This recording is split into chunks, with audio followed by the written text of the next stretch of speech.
I open this hearing of the Senate Economics Legislation Committee into the 2022-23 supplementary budget estimates. I begin by acknowledging the traditional custodians of the land on which we meet today and pay my respects to their elders past and present. I extend that respect to Aboriginal and Torres Strait Islander peoples here today. The committee has set 3 March 2023 as the date by which senators are to submit written questions on notice, and 31 March 2023 as the date for the return of answers to questions taken on notice. The committee will hear from the Australian Securities and Investments Commission. Under Standing Order 26, the committee must take all evidence in public session.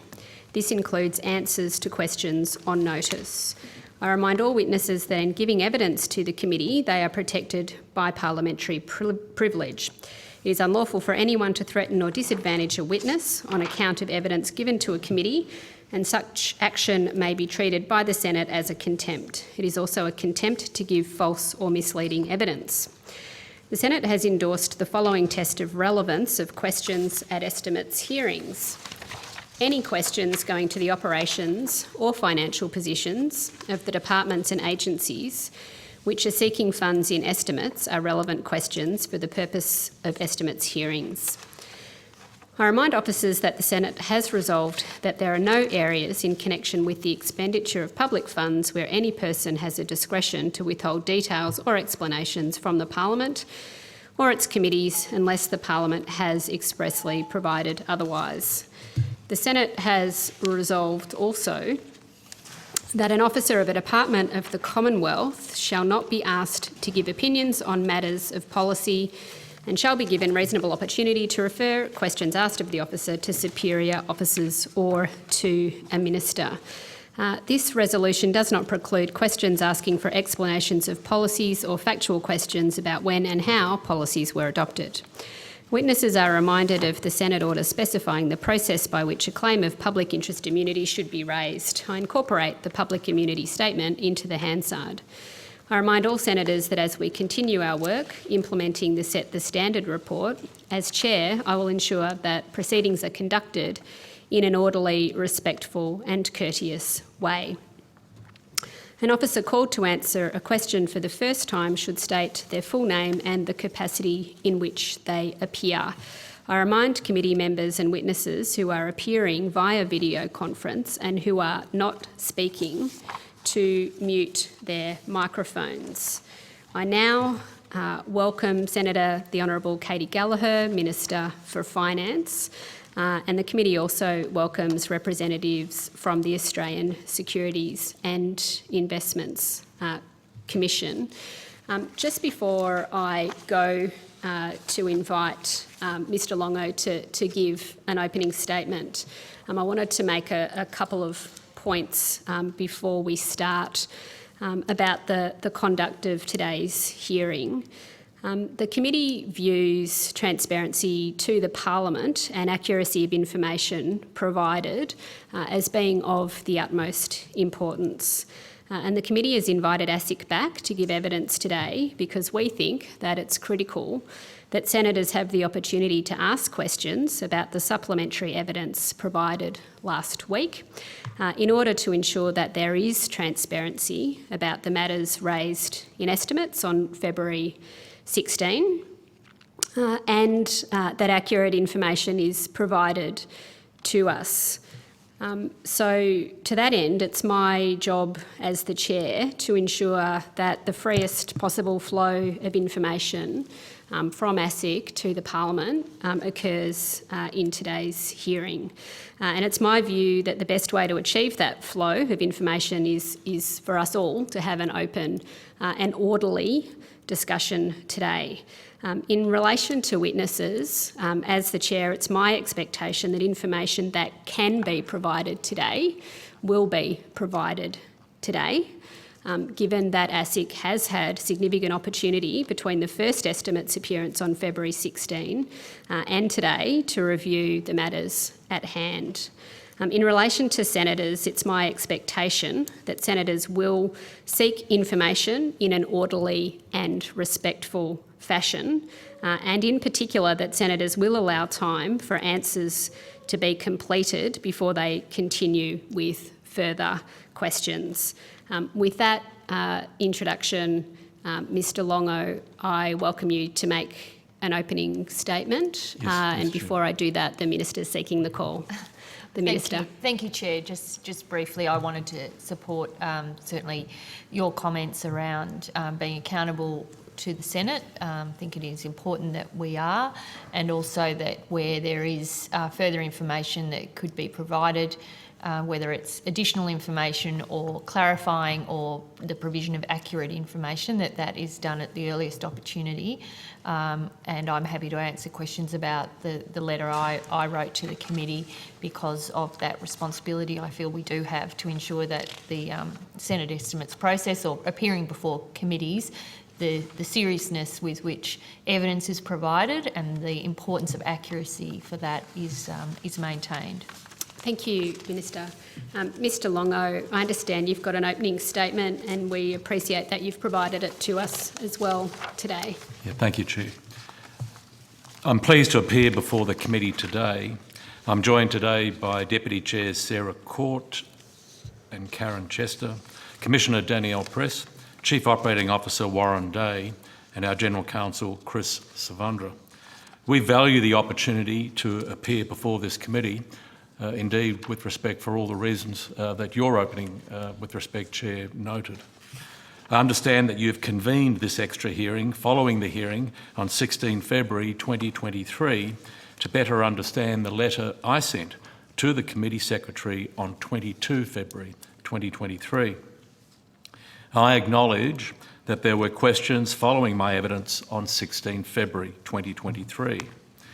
After that hearing, I went back to the letter dated 1 February 2022 from the Secretary of the Treasury that was the subject of Senator Bragg's questions, which was sent to me over a year ago. I realised that my recollection given in evidence required clarification. That is why I wrote to the Committee Secretary on 22 February 2023 and tabled the relevant correspondence to the committee. In my evidence on 16 February 2023, I made it clear that I did not have the letter in front of me and that I would need to go back to it.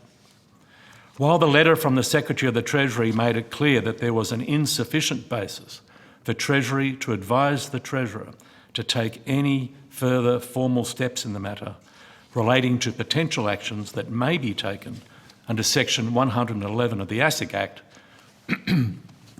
the letter included the following statements, and I quote, "The investigation found that many of the instances of alleged conduct could be wholly or partially substantiated as to the fact that specific things occurred, although in many cases recollections differed about the specific conduct and its substance and significance."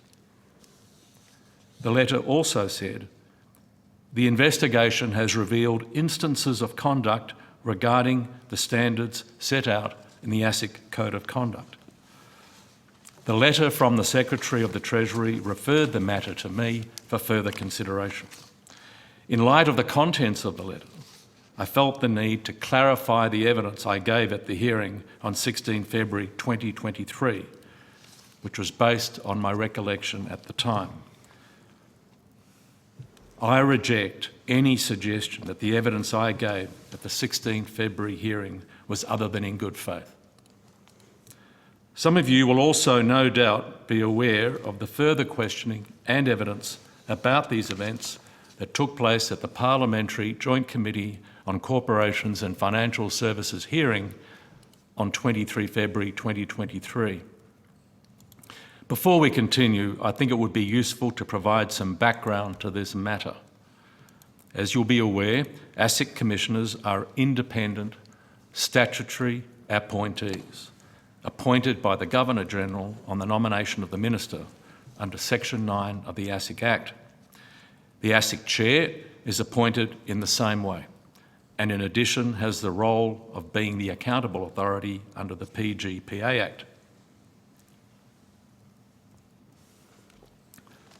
As such, the Chair has ultimate responsibility for the governance and management of ASIC.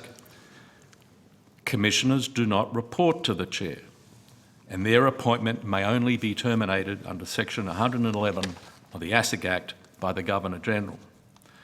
The Minister oversees Commissioners' statutory office arrangements, including, for example, approvals to take leave.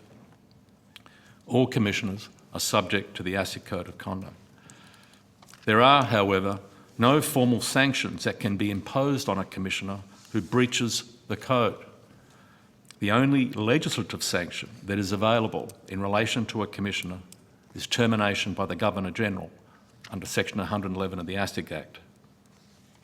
As ASIC's Chair, I'm not empowered to formally sanction or discipline Commission members. That was the background in which on 1 February 2022 I received a letter from the Secretary of the Treasury which the committee has before it. Although I have viewed the confidential and legally privileged report, neither I nor ASIC have a copy of that report. It was apparent to me that the confidential investigation concerned a historical point in time that occurred before my time at ASIC and during a period of upheaval at the most senior level of the organisation. What I read in the confidential and legally privileged report did not reflect what I had seen in the organisation in the 7 months since my appointment. Now to come to my response to the Secretary's letter. I gave careful consideration to the following. To the extent that any conduct was substantiated, it occurred at a certain historical point in time before my term as Chair commenced. Given the change in circumstances since my appointment, in my view, the likelihood of the conduct that was the subject of the report recurring was very low. In the 7 months since I had become Chair, I had not seen any conduct by Deputy Chair Chester that concerned me. And finally, the lack of utility in all of those circumstances in reinvestigating the matter. Based on those factors, I decided that I would not proceed with the formal investigation under the ASIC Code of Conduct at that time. I wrote to Deputy Chair Chester and the Secretary of the Treasury to inform them that I considered the matter closed. I spoke to Deputy Chair Chester and reinforced my expectations around Commissioner behaviours. I also asked her to reflect constructively on the issues and conduct which led to the process being initiated. I advised Ms Chester that the matter was at an end and my focus would continue to be on taking ASIC in a positive direction. The confidence and ambition of ASIC had been impacted by a range of events and a fresh start was needed. Revisiting historical events would not achieve this. Instead, ASIC's focus and energy was on supporting and leading the organisation. This was what was needed. ASIC has a strong culture of serving the public interest. Our work impacts the financial well-being of all Australians. This historical matter does not, in my view, reflect a broader cultural problem within ASIC. ASIC staff continue day in, day out to work hard and do an excellent job. They are focused on protecting Australian consumers and fulfilling our vision for a fair, strong and efficient financial system for all Australians. ASIC's outcomes speak for themselves. In this regard, I'd like to table with the committee the following documents. ASIC's Corporate Plan 2022-26, ASIC Enforcement and Regulatory Update for October to December 2022 that provides a summary of enforcement outcomes for the last 6 months of last year, the Financial Regulator Assessment Authority Effectiveness and Capability Review of the Australian Securities and Investments Commission dated 29 July 2022. There are many other documents I could have tabled this afternoon, but I chose those three. These documents comprehensively report on the important work that ASIC is doing and our achievements. I note that just this week, ASIC commenced 3 significant civil penalty actions relating to the former Freedom Foods Group, RACQ and Mercer Superannuation. These results are consistent with an organisation that is overall performing well. We continue to focus on ensuring we are an ambitious and confident regulator, trusted by the community and always looking ahead. We look forward to answering the committee's questions. Thank you very much, Mr Longo, for that opening statement. And thank you for agreeing to appear again today, and also for providing the supplementary information that you have provided to us to clarify the answers that you gave on February 16. It is my normal practice to hand the call straight to the Deputy Chair or an opposition member. But in this case, this additional hearing is for broader accountability to the committee as a whole. And so, Senator Bragg, I'm going to use the Chair's prerogative just to ask a few questions before I come to you, as it certainly was you, Senator Bragg, who raised these questions in estimate. So I'll come to you shortly. Mr Longo, in the hearing on the 16th of February, when you were asked whether you were aware of any inquiries into any ASIC commissioner in the last 2 years, and there was a reference to the PGPA in the question, you said, not that I'm aware of, and then you've clarified your evidence subsequent to that. Of course, telling the committee and all of us that there has been an investigation into the conduct of an ASIC commissioner in that time frame. Why was it that you told the Senate that you were not aware of any investigations under the PGPA? Well, I think at the time I made it clear that we were seeking clarification of that question as to that there is no mechanism under the PGPA Act. So I was answering the question I was asked. Yep. And so my recollection is that there were some follow-up questions broadening the question out to a question around, has there been some form of investigation, whether it involves PGPA or not? Why didn't you inform the Senate of an investigation that it seems plausible that you would have had a recollection of? Well, I think at that point I said I would take the matter on notice. So this is a matter I'd like to take on notice. This is, again, after Senator Bragg was pressing me. And then Deputy Chair Chester made the statement she made. So at that point, I'm trying to be open with the committee.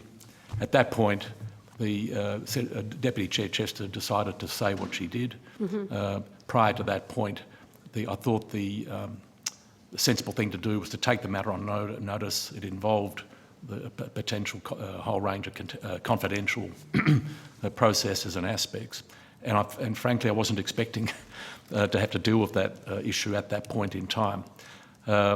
Events moved on that afternoon, and Deputy Chair Chester gave the evidence she gave, and then I gave the evidence I gave. So your answer there is that you sought to take the question on notice to go back and look at what information it would be appropriate to provide the committee. Is that broadly correct? Well, yes. I mean, these events occurred a while ago. They're obviously confidential and involve confidential processes. And at that point in my evidence, I thought I would take those issues on notice. But then, as I've said, the evidence that afternoon took a different turn. Okay. I think that people in the broader community would expect that the corporate regulator has the highest standards of transparency and accountability and accuracy. Do you believe that accurate information to Senate committees is important? And is that why you sought to clarify your evidence? I clarified my evidence because I thought that's what was needed after I refreshed my recollection with reading the letter that the Treasury Secretary sent me. I made it quite clear on the last occasion that I would need to do that. I did that, and that led to the letter that went to the Secretariat and the attached letters. Do you believe that accurate information should be provided to the Senate? Yes, indeed. I've always tried to give accurate information at all the hearings to the Senate and all the other committees of Parliament that I appear before. Okay. You've provided us with additional information, and so just before I go to Senator Bragg, could you detail for us the timeline of events that are captured in the letters that you've provided us? So I understand that the allegations that were subject to investigation occurred in 2021, and letters advising of the outcome of the review were sent in early February 2022. Is that correct? And can you just take us through the timeline of the information you've provided us? Yeah, my understanding is that the events, the subject of the investigations, occurred prior to my appointment, and that the Treasury Secretary commissioned an investigation into those matters, and the next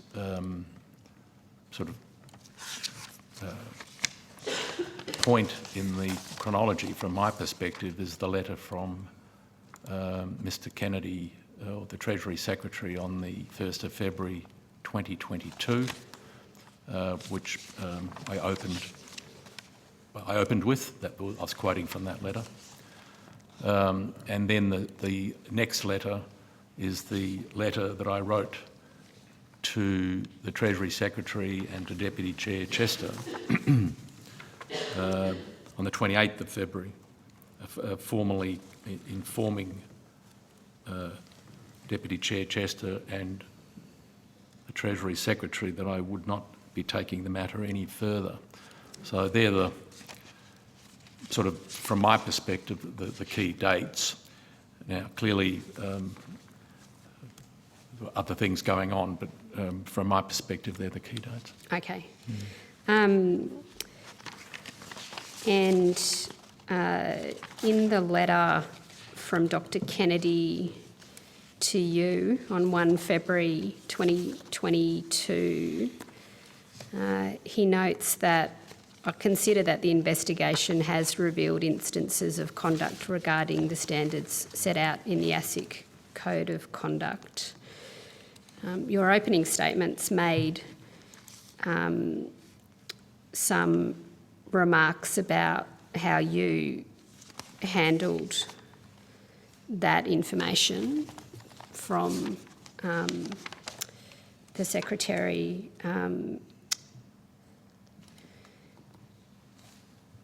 Who did you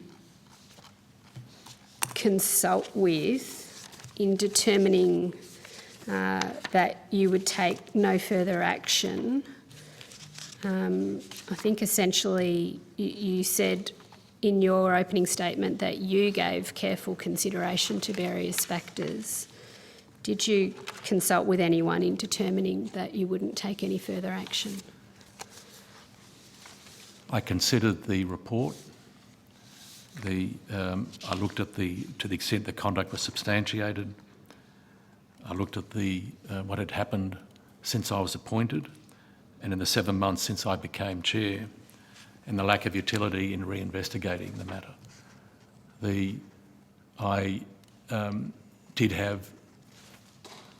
did embark on a range of considerations in doing that, but I have to say that was a confidential process that I was embarked upon. But the reasons for me, as accountable authority, not taking the matter any further are as I've set out. Okay, thank you. I do have more questions, but in the interest of the proceedings, I'll go to you now, Senator Bragg.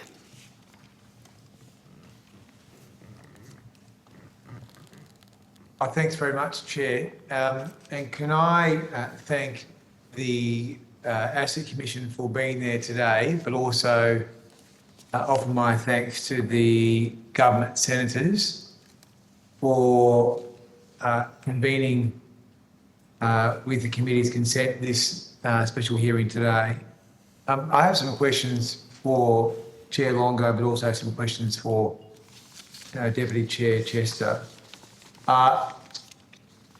Mr. Longo, just referring to evidence today, how did you view the report?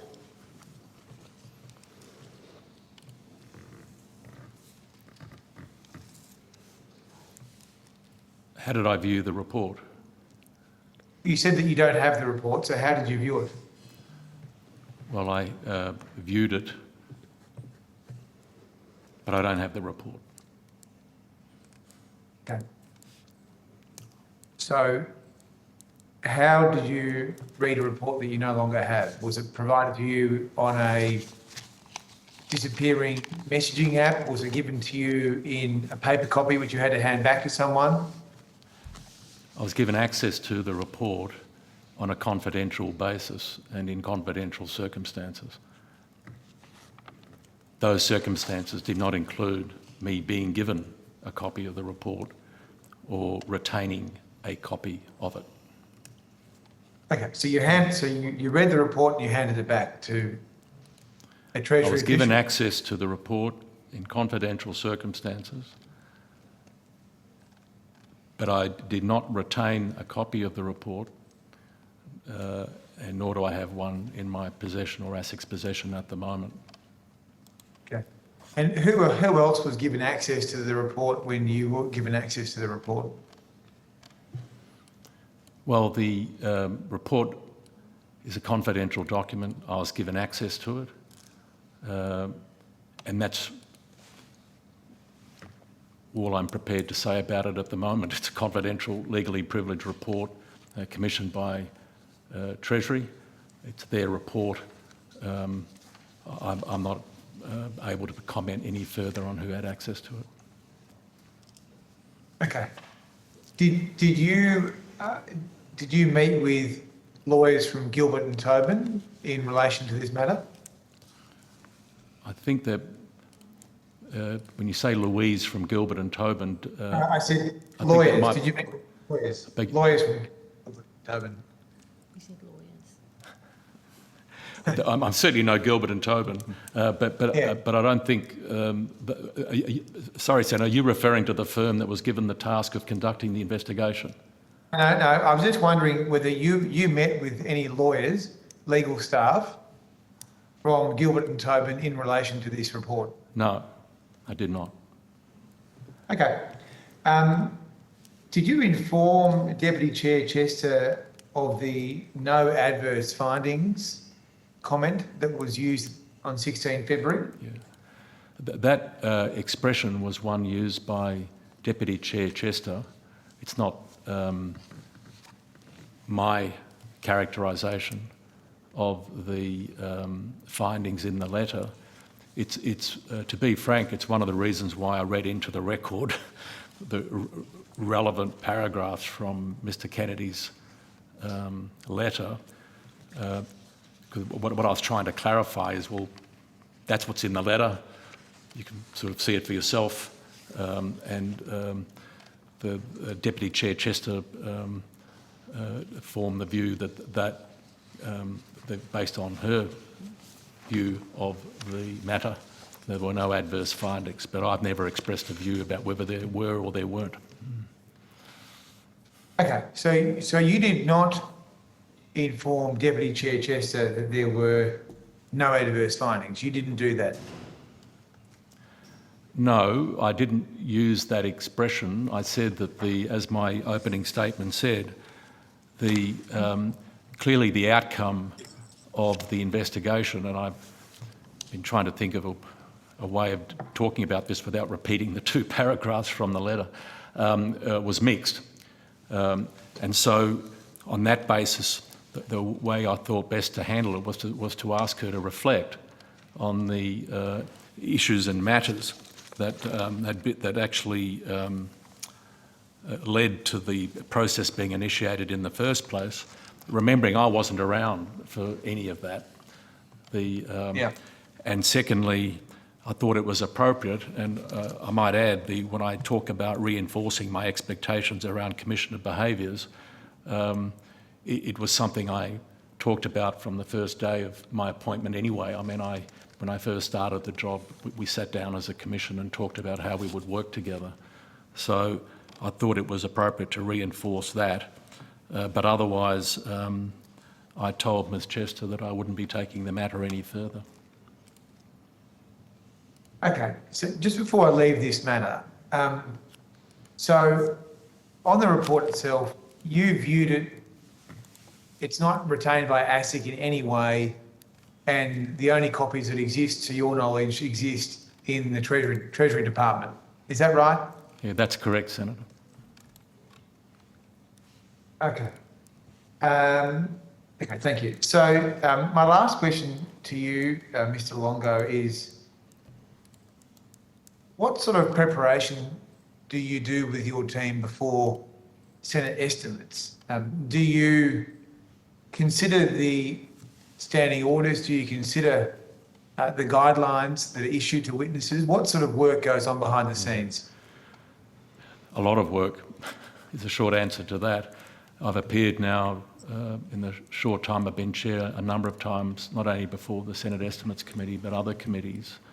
We take extremely seriously preparation for those hearings, and we do our best across the commissioners and others appearing to be well briefed about matters that, you know, within reason can be anticipated to arise at those hearings.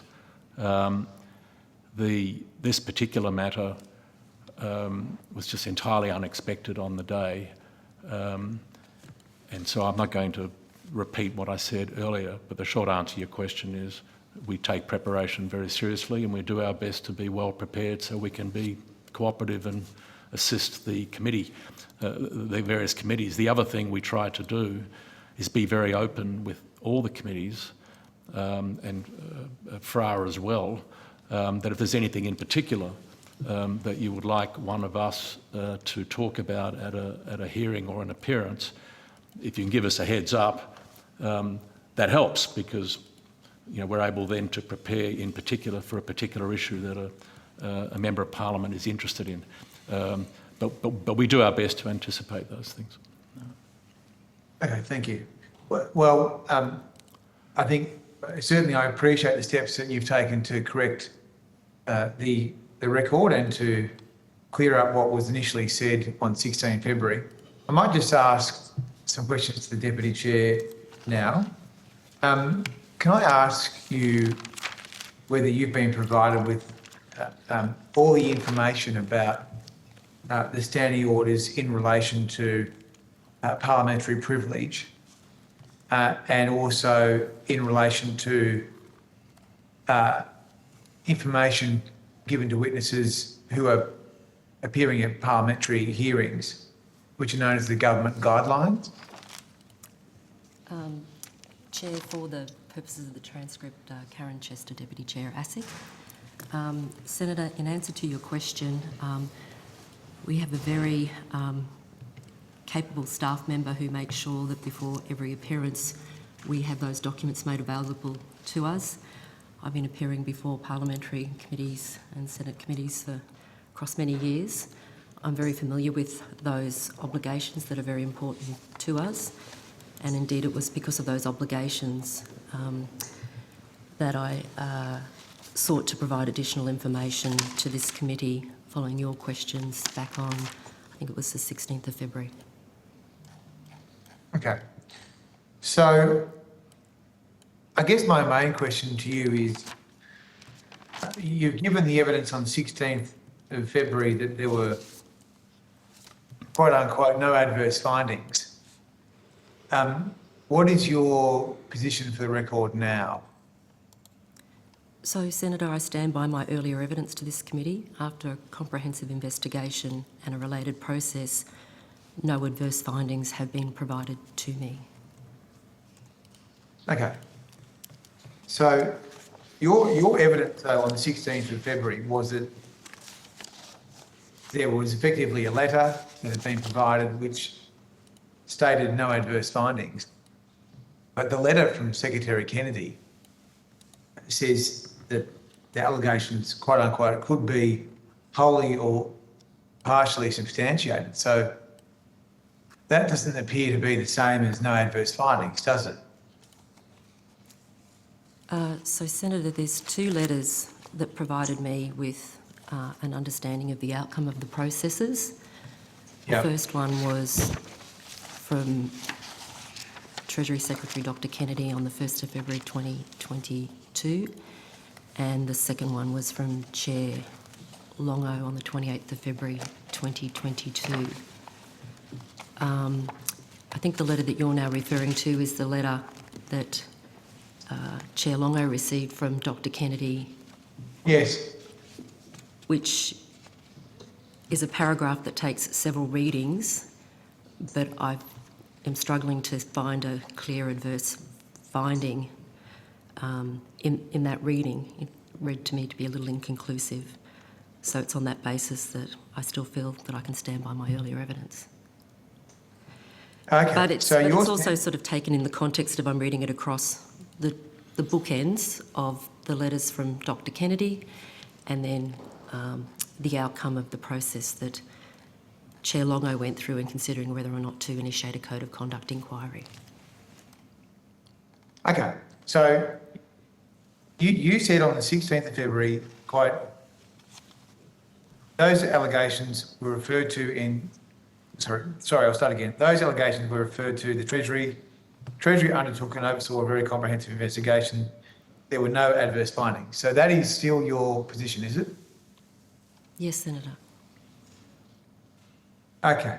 So you think that that can sit alongside the statement in the letter from Kennedy, which says that allegations could be wholly or partially substantiated.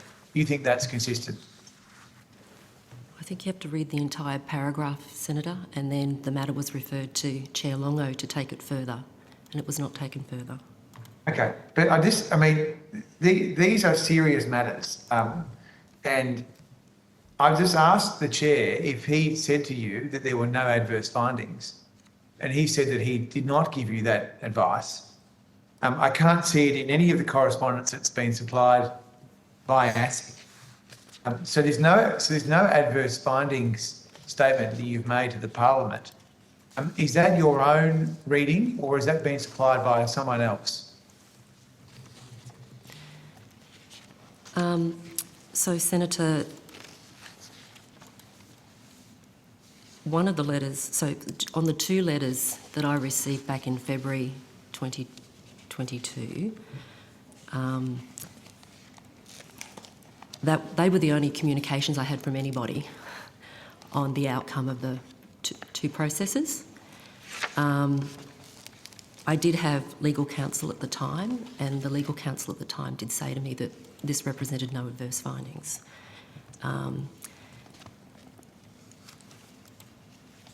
The other letter that you're referring to is one that I only became aware of at the time that this committee became aware of it. So I think it's fair to say that that's my reading of that letter, and that's why I stand by my earlier evidence to this committee. Okay. Well, I mean, I'll just give you, I think, a reasonable person's view on this, which is that those two statements do not appear to be consistent. And the letter from the Secretary does not in any way indicate no adverse findings. In fact, it indicates that there were allegations that could be, as he says in his own words, wholly or partially substantiated. So the evidence that you've given to the Senate, I don't understand the basis for it.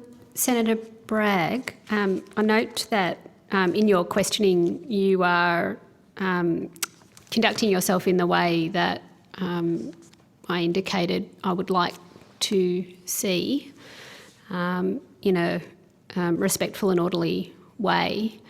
I couldn't, though, in your last contribution there, identify a question, and I was wondering if you would rephrase that as a question for Ms Chester. I will, thank you, Chair. The privilege resolutions which were agreed to by the Senate on 25 February 1988 set out the offences by witnesses appearing before the Senate, and they set out that a witness before the Senate or a committee shall not give any evidence which the witness knows to be false or misleading in a material manner, or which the witness does not believe on reasonable grounds to be true or substantially true in every material particular. So I guess my question is, are you satisfied that the evidence you've given, that there are no adverse findings against you, which you have apparently drawn from these letters, satisfies that section of the privilege resolutions of 1988, which of course form part of the standing orders? Yes, I do, Senator. Okay. I'll hand back to you, Chair. Thank you, Senator Bragg. I'll go now to Senator O'Neill. Thank you, Chair. I just want to understand and clarify the sequence for myself. There are a number of letters before us that we have received as a job lot, but the sequence of the receipt of letters, if I understood your evidence, Ms Chester, was that you received the letter directed to you from Mr Kennedy,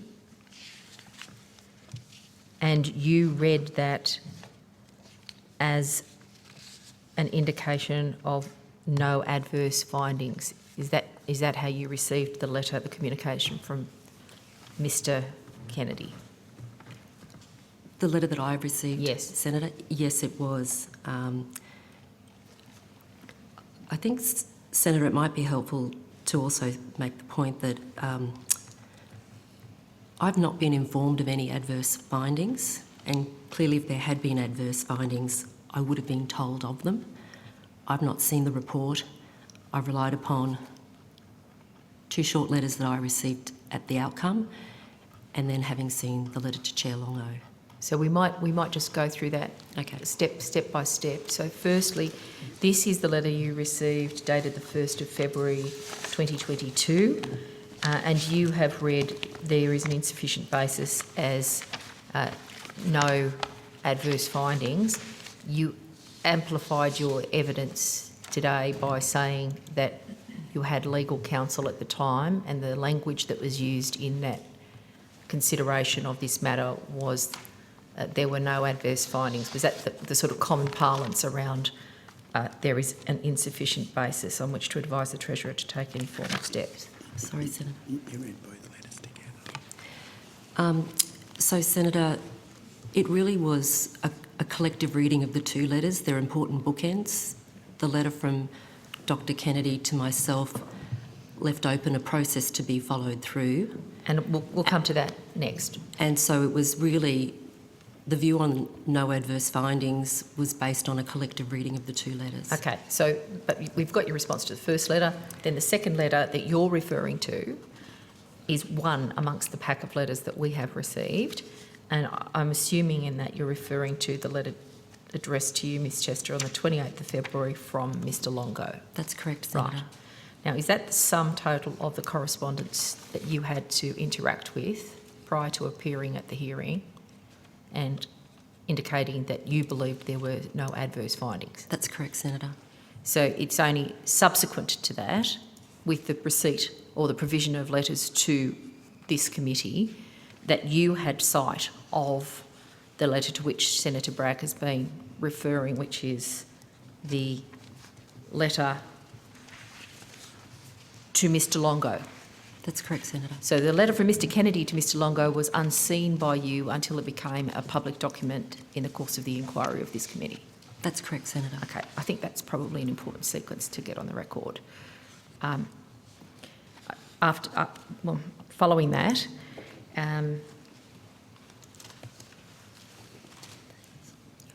if I can go just back to Mr Longo, I'm seeking confirmation of evidence I believe you gave to the Chair, my colleague, Senator Walsh, that you received the letter from Mr Kennedy, the Treasury Secretary, and you also observed the report and made personal observations.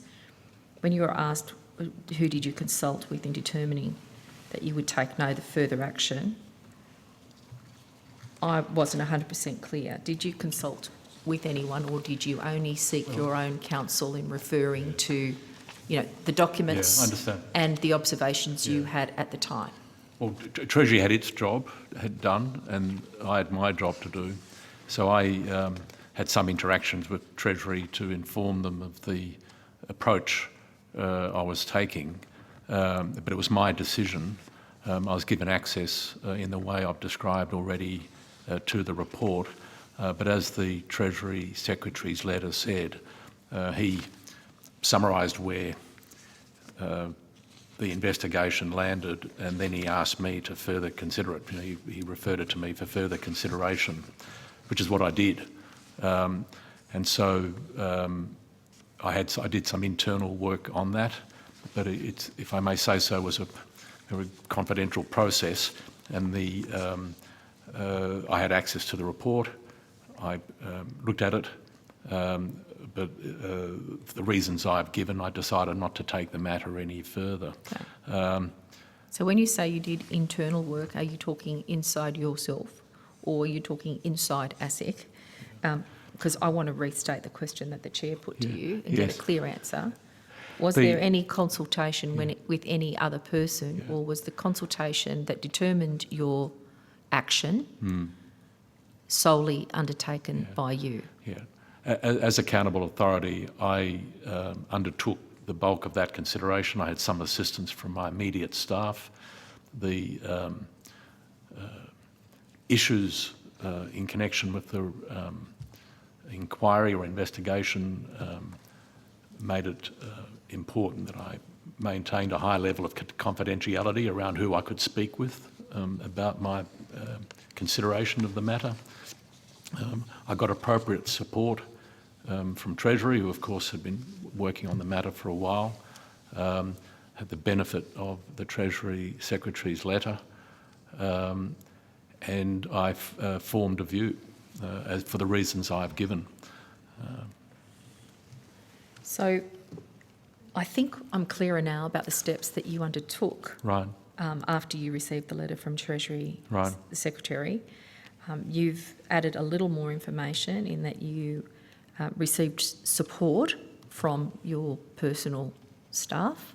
Is that correct? Your personal staff, or staff around you? Staff or of within my office, yes, working for ASIC. staff within your office working for ASIC? And Senator, I know there's been concern about cooperation and being fully transparent and accountable. I am trying to be accountable. Yes. It was my decision to make, and I did my best at the time to make what I thought was a wise decision. I did get some help in making it, but I really, out of a sense of respect for the confidentiality of the people of the one or two people who helped me, I think the Senate is sufficiently informed, I hope, by my Mr. Longo, informing you in that way. Given that we're here because there's a concern about clarifications, I just want to repeat again the question and seek your response. Who did you consult in determining that you would take no further action? Well, I spoke with some individuals at Treasury. I informed them of my decision, and I had access to the report. So I took whatever support I needed to make that decision. So your conversations in determining this were with people at Treasury, not with people at ASIC? Now, there were some conversations within ASIC, and there were some conversations with Treasury, but the matter was referred to me by Treasury for my consideration. So it was Okay. a matter for me to deal with. Now, you're not responsible for Treasury, so I won't ask you to reveal that. That's another entity, but you are responsible for ASIC. Yes. And the question is being asked here in the Senate, and we're trying to get to great clarity about actually what happened. So, Mr. Longo, I ask you again, who did you consult with in determining that you would take no further action? Well, I had my immediate staff that I consulted with. You might need to provide that information, Yeah. Mr. Longo. I'm just wondering whether I can take that on notice or whether... I'm happy to... This whole matter has put a lot of pressure on the organisation. I spoke to a couple of people within ASIC who I thought I could speak with. I'm happy to let you know the name of one person in particular, but I was wondering whether I could do that on a confidential basis. Let the committee know, and I'll take some advice. But it really, I think that the nub of it is, it was my call to make. I got some support, as you'd expect, from Treasury. They sent me their letter. I got access to the report.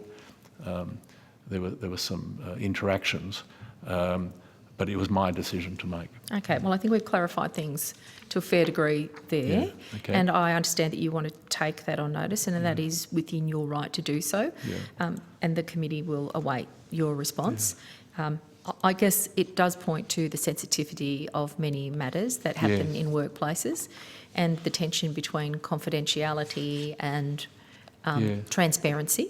That's right. And there is discernment that's required there. So I acknowledge all of those things. So we'll leave that there for the I'm moment. trying to be as open as I can with the committee. Without compromising anybody. That's I hear right. that. I hear that, Mr. Longo. To be frank, but I will take your question very seriously. My present feeling for it is to obviously answer the question on notice, but probably confidentially. But if I could be given some time on that aspect, I would appreciate it. And the committee does receive information confidentially, Chair. Sorry. This is estimates, and so as I advised in my opening preamble, answers to questions on notice are public.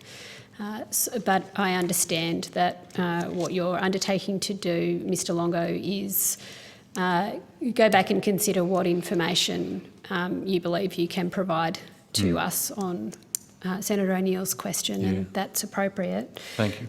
In terms of time management... Chair, sorry, just on that, because I'm sure the Chair will, Chair Longo will want to consult with any people that might, the names of people that might be provided, but there is a mechanism, maybe outside the questions on notice arrangement, to provide information to the committee on a confidential basis.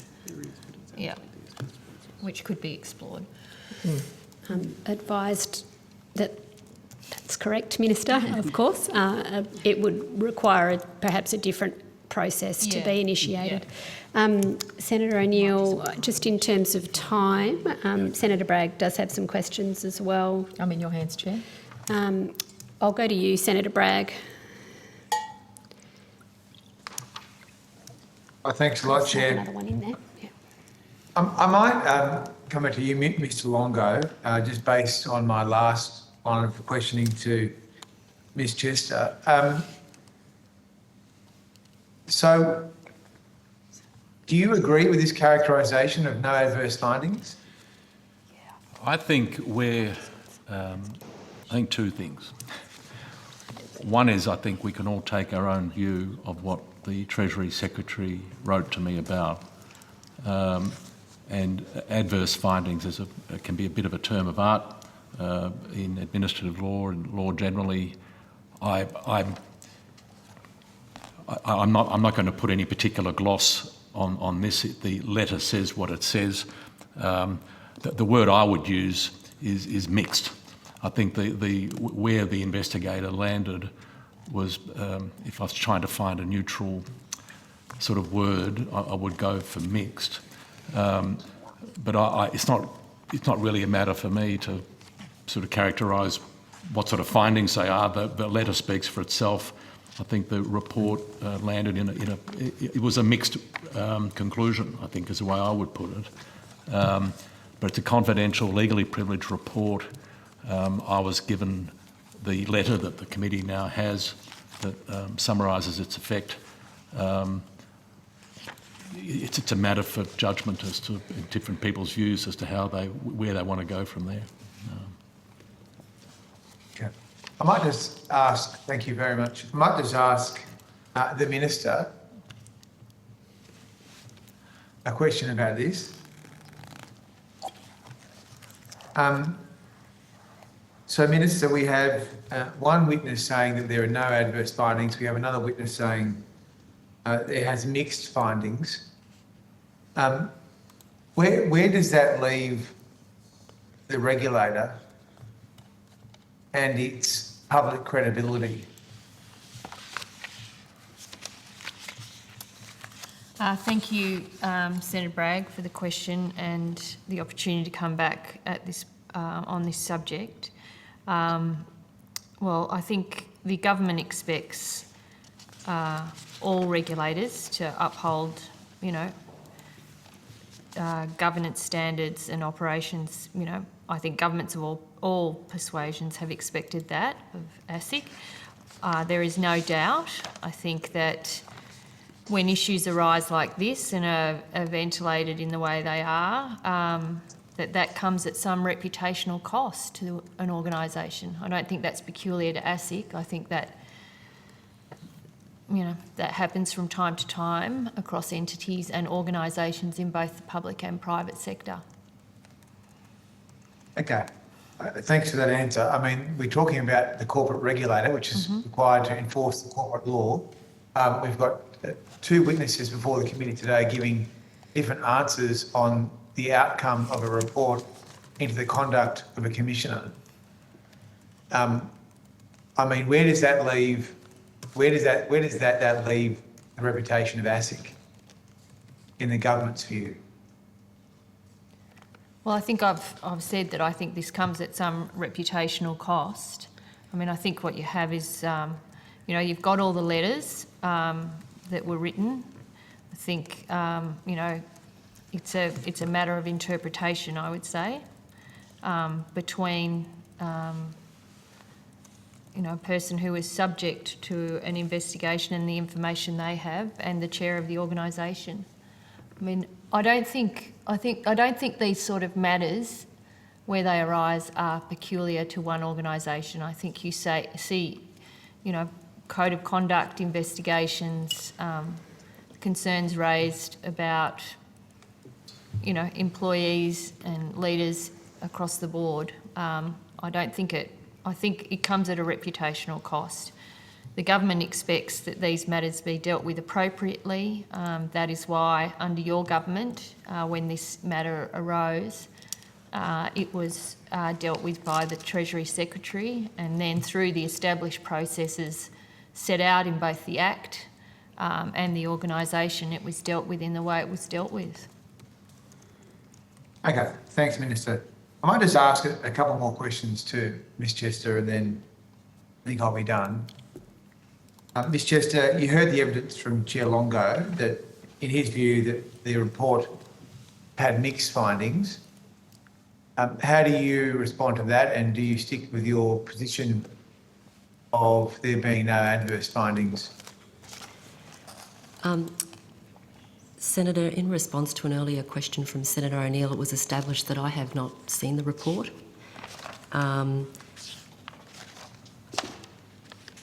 This all relates to an exceptional point in time for ASIC in early 2021, which I say will never be repeated. But to this date, I have not been informed of any adverse findings, and if there had been adverse findings, I would have thought that I would have been informed of them. I understand that, but how do you, you've just given it, the purpose of me asking you the questions I asked you before was to determine whether you would retain the position you had on 16 February, or whether you would, in light of the disclosures made last week to the PJC, take an opportunity to revise your evidence. Senator, I think you've already asked that question, Senator, and I think I've already answered it. I haven't finished my question. Apologies, but- Senator. It's okay, no problem. No, but my understanding is that you are sticking with the position of 16 February of no adverse findings. And my question is, what do you then make of the chair's view of there being mixed findings?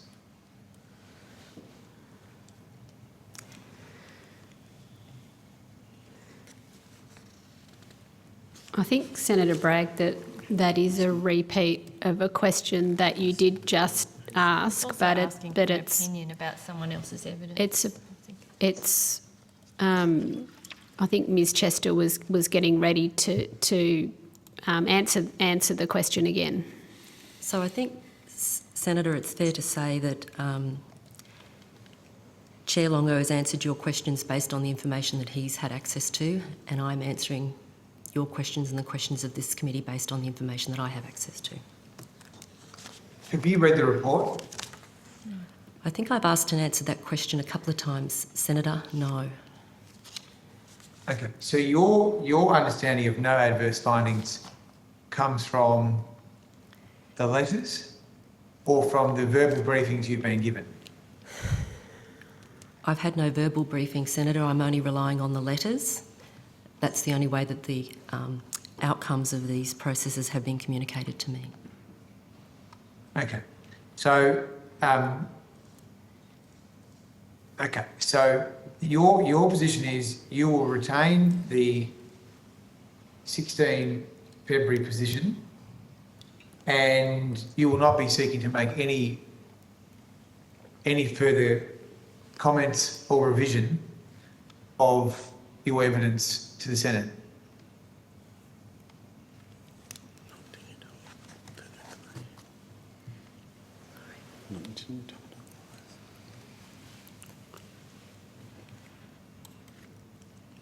Not until I have new information, Senator. I don't feel I'm in a position to change my position.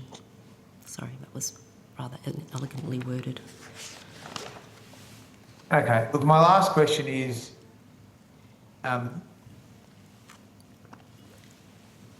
do you think that when you look at those two phrases, no adverse findings versus could be wholly or partially substantiated, that the typical person would accept that those are consistent? And do you think that that is a credible position for you to take as the Deputy Chair of ASIC, given the critical role you play in the organisation and how important it is that the reputation of the organisation be upheld so that the organisation can enforce the laws set by the Parliament? So, Senator, the paragraph that you refer to in a partial way, if read fully, doesn't lend itself, in my thinking, to findings. And as I said, my position is informed by the reading of the bookends of the letters from Dr. Kennedy and then the letter following the outcome of Chair Longo's consideration on whether or not to initiate a code of conduct investigation. I understand that, but none of those letters say no adverse findings. I think, Senator Bragg, I might move on. There's a beginning of a sort of a repetition in the questions, and we do have more time, so I might just ask a few questions. I think Senator O'Neill's got a couple of questions as well, and there will be time to come back to you, Senator Bragg. In relation to the letter that's being referred to from Dr Kennedy to Mr Longo, I'm just going to make a statement and then I have a different question. But in the letter that's being referred to, I think it's important to read into the Hansard again that the statement is that the investigation found that many of the instances of alleged conduct could be wholly or partially substantiated as to the fact that specific things occurred, although in many cases recollections differed about the specific conduct and its substance and significance, and it goes on to identify an insufficient basis, quote unquote, on which to advise the Treasurer to take any further steps under Section 111 of the ASIC Act. So I just wanted to clarify the full context of what's being quoted there again for the record. I do have a couple of questions back for you, Mr Longo, on your handling of the part of this that really does sit with you. I mean, the ASIC Act has a special intent in relation to the potential of removing people from their positions on certain types of conduct, and it, seems clear that Dr Kennedy's found there's insufficient basis to proceed in that regard. The letters do point to your own code of conduct that you administer, and it does seem unequivocal to me that the investigation, quote, has revealed instances of conduct regarding the standards set out in the ASIC Code of Conduct. That's information that you received. The Code of Conduct allows, outlines a range of standards. It allows for investigations, dispute resolution, or another process. It appears that you used another process that you've described, particularly in answers to questions from Senator O'Neill. I'm wondering why you didn't take one of the other courses available to you under the code, which could have provided a lot greater clarity around the issues that we're dealing with today, and how you reflect on that decision. Well, it's very hard for me to add to what I've already said. By the time the process came to me, it had been the subject of an investigation that had been going on for over 6 months and related to historical conduct. And I think the paragraph that you read from the letter is it's curiously drafted. That's why I use the word mixed. For me to have undertaken an additional process and to have re-investigated in some way or other the historical conduct in these circumstances, I think would have served no good purpose. And as I've said in my evidence, that sort of lacked utility. And the Code of Conduct, as I've said in my evidence, does not empower me to take any formal sanctions against a commissioner. Now, in the particular circumstances of this matter, involving historical conduct, where I'd worked with this commissioner very closely for some 7 months or so by the time I had to make this decision, I took into account all of those considerations in reaching the view that there was no utility in taking the matter further. Now, in my evidence, I did sit down with Deputy Chair Chester, and I did speak to her about my expectations of commissioners, which would not have been the first time, which is why I used the word reinforced in my opening. Secondly, the word I've used to try to summarise the effect of that paragraph, which I think does bear very careful reading as a whole, is mixed. It was people's recollections. In many cases, recollections differed. In many cases, about the specific conduct and its substance and significance. Those words follow that instances of alleged conduct could be wholly or partially substantiated as to the fact that specific things occurred. So we're talking about very...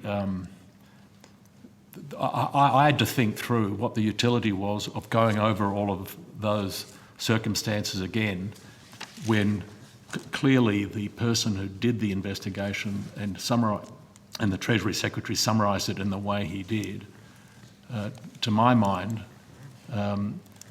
given everything else that was going on at ASIC, that the right thing to do was not to take the matter any further.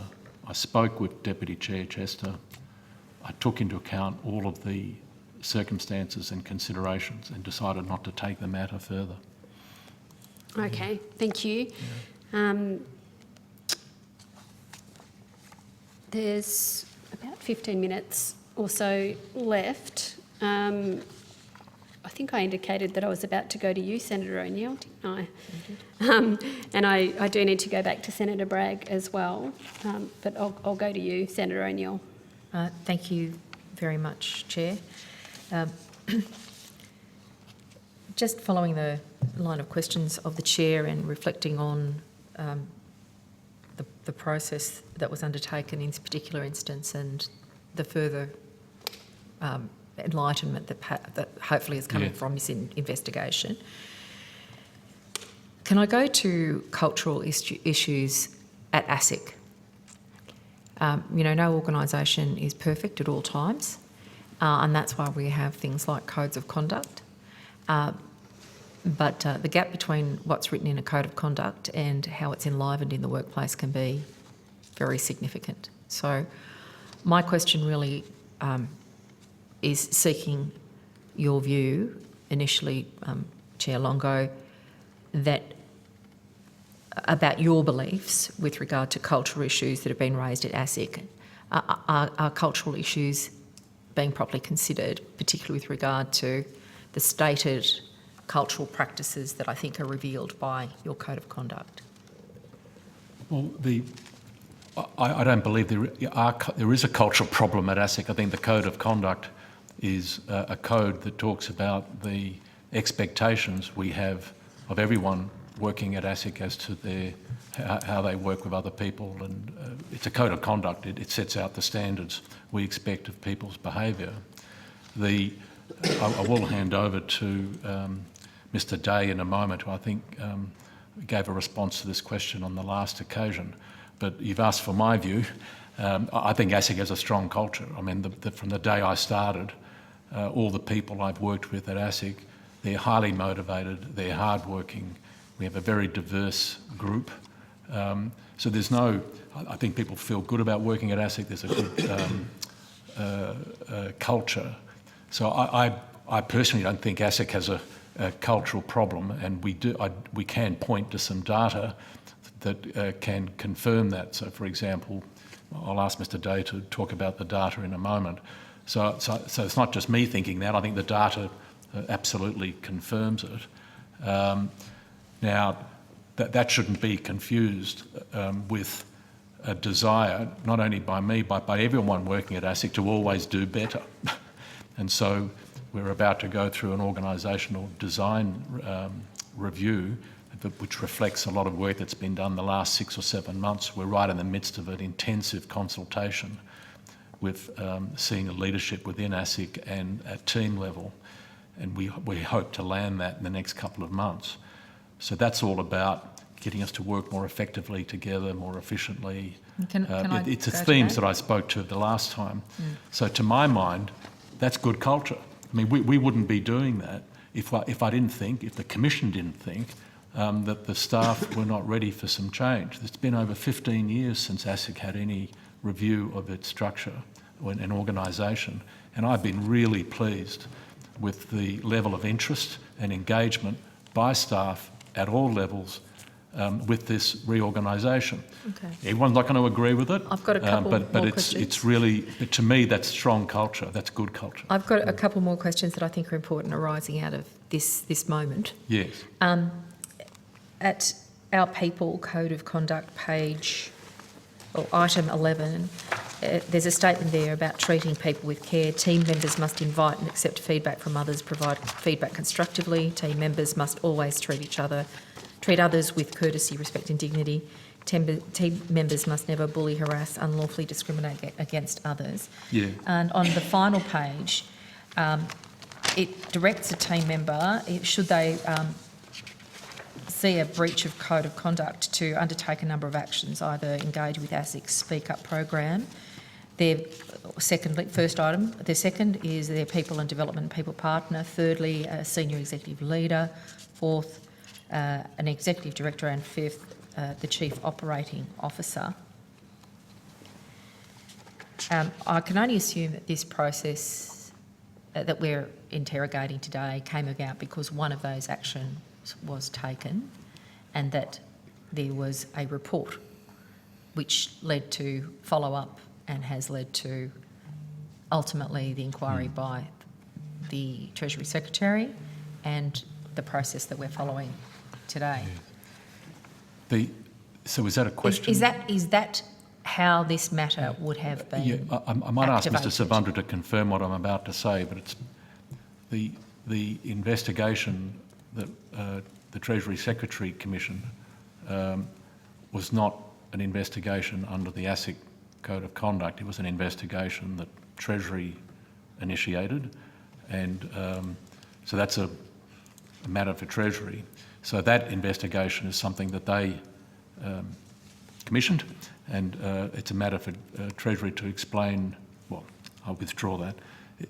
I can't really speak to all the origins of the inquiry and how it was put together and all of that. That's really a matter for Treasury. So- It came to me after Treasury had completed its process, and the Treasury Secretary, and we've been looking at this letter this afternoon, referred the matter to me following that process. So I hope that clarifies.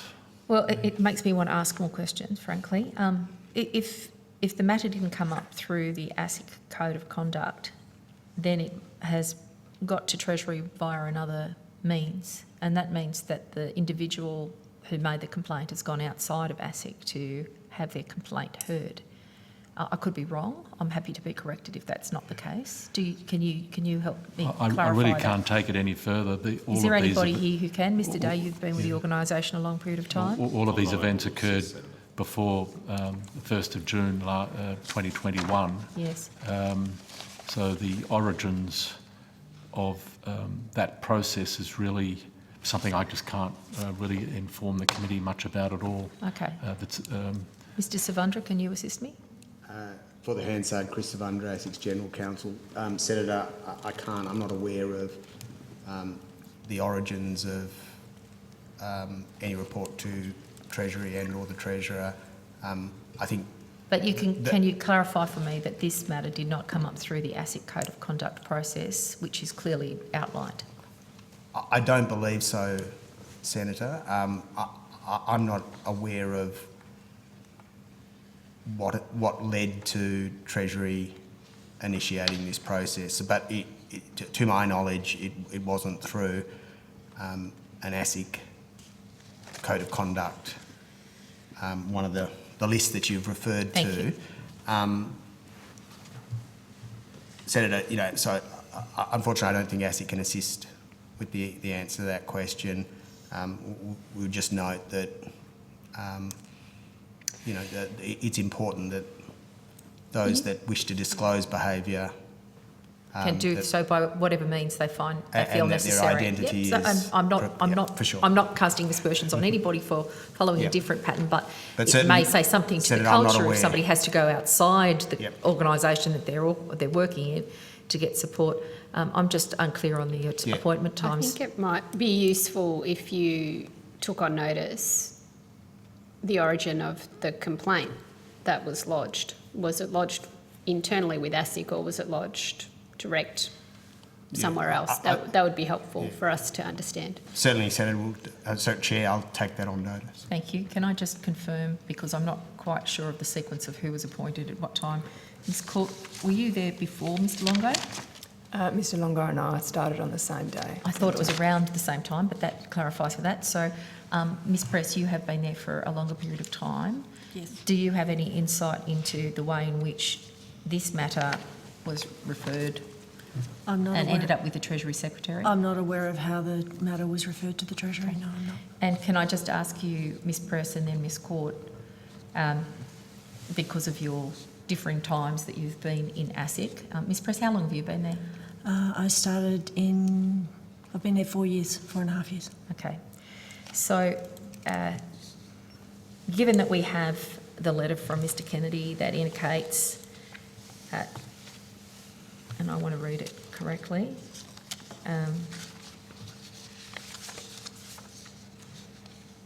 there were instances of alleged conduct wholly or partially substantiated that related to instances of conduct regarding the standards set out in ASIC, the ASIC Code of Conduct, which could be anything in this multi-page document. I want to ask you, and I ask you to be mindful of the directions that the Chair gave at the commencement of the hearing. Are there any cultural problems at ASIC that the committee here should be aware of that may have changed over a period of time and that may have informed the action and the consequences that we're considering here today? I want to know if people feel comfortable about advancing concerns around the Code of Conduct within ASIC. I'm particularly interested in women being able to do that, and I'm particularly interested in how that process is informing current and projected behaviours. So I want to start with you, Ms Press. So I think if I'm hearing your question correctly, we're talking about today. I think that the culture is people feel quite empowered to speak up. The Speak Up program is used quite substantially. Sometimes they are anonymous, sometimes they are not. So I do think that there are processes for which people can speak up. I don't think there is a gender difference in our organisation with respect to people feeling complaints. You know, there's no gender bias in there around whether or not our female colleagues can speak up or not. And I think that ongoing, all organisations have hiccups, but I think generally we treat our people and people feel quite empowered to tell us what they think, to tell us that we are incorrect, which is also very good, and to ensure that their voices are in fact heard. Okay. Ms Court, that's it. Yeah, so I've been at ASIC for about 18 months, Senator. My observation of the culture is that it is professional, hard-working, and that our staff are committed to working in the public interest. The Speak Up program that's been referred to is publicised significantly within the organisation, and my observation is of a supportive and respectful environment in which our team members are empowered to bring matters to the attention of commissioners, senior executives, and should they wish to do so anonymously through the Speak Up program. So from my personal observation in that time, I do not have concerns about the culture within ASIC. Okay, and just on notice, have there been any, could you provide on notice indication of any claims of discomfort at ASIC that would indicate breaches of the code or cultural practice that might have come to the attention of Comcare in the last 5 years? I can give you details right now about claims to Comcare if you like. I think I'll go against my original statement about answering questions in the room, just because I need to go back to Senator Bragg. And so if you're okay, Senator I'm happy to O'Neill, receive that on notice, thank you. Mr Day, we'd appreciate that on notice. Okay. Senator Bragg. Thanks, Chair. I just have a couple more quick questions. The first one is to the Minister. As you've heard from the evidence today, the Deputy Chair has maintained the no adverse findings position. You echoed that statement to the committee at the last hearing we had and subsequently wrote to the committee, which we appreciated. And you clarified that that statement you made was on the basis of the evidence given at the time. Given your view of the correspondence that's now been revealed last week, do you think the position of no adverse findings is an accurate position? Well, I can only answer from my point of view. I don't have access and haven't had access to the reports or the letters until the letters were provided to me on the day they were provided to the committee. So, I mean, the reason I wrote to the committee was when I saw that there was going to be additional information provided to the committee and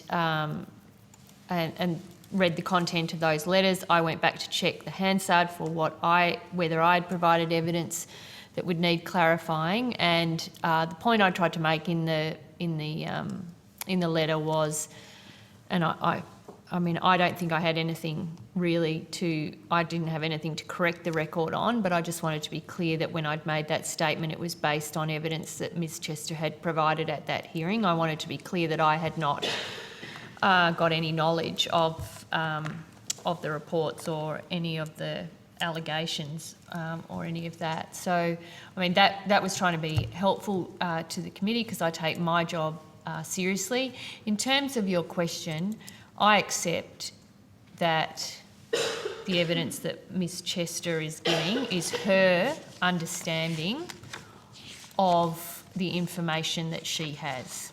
I mean, I think that is what Ms Chester has been, her evidence to the committee has been today, and I have no reason to believe that that is not her understanding. Okay. Thanks, Minister. And just quickly, I just have two brief follow-up questions for Ms Chester. Could you please take on notice how your evidence today satisfies the privileged resolutions in relation to evidence given to Senate committees? I'd like to see how exactly, given the information you now know, including the letters and what they say, satisfies your evidence that you've given today again. And secondly, I just wonder whether you've given any thought as to whether any of this evidence that has come to light has impacted your ability to function in your role as Deputy Chair.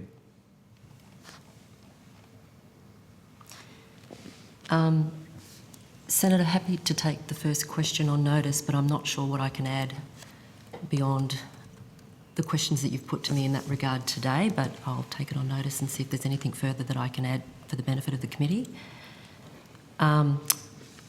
Sorry, can you just repeat the second question? The second question is a simple question. I'm wondering whether you believe that the information that is now being presented and the way that it has been presented in this, you'd have to say, unorthodox way, whether that is impaired in any way your capacity to operate as the Deputy Chair at ASIC? No, Senator, not at all. It is busy business as usual. Thank you, Thank you very much. Thank you, Ms Chester. Thank you, Senator Bragg. Thank you, Mr Longo, for coming with your team today to answer our questions. That concludes the questions that the committee has for you. Again, on behalf of the committee, we do appreciate you providing additional information to us that clarified your evidence, and we do appreciate you attending today to answer questions on that evidence. We appreciate the commitment that's shown to transparency and accuracy through those actions. So thank you.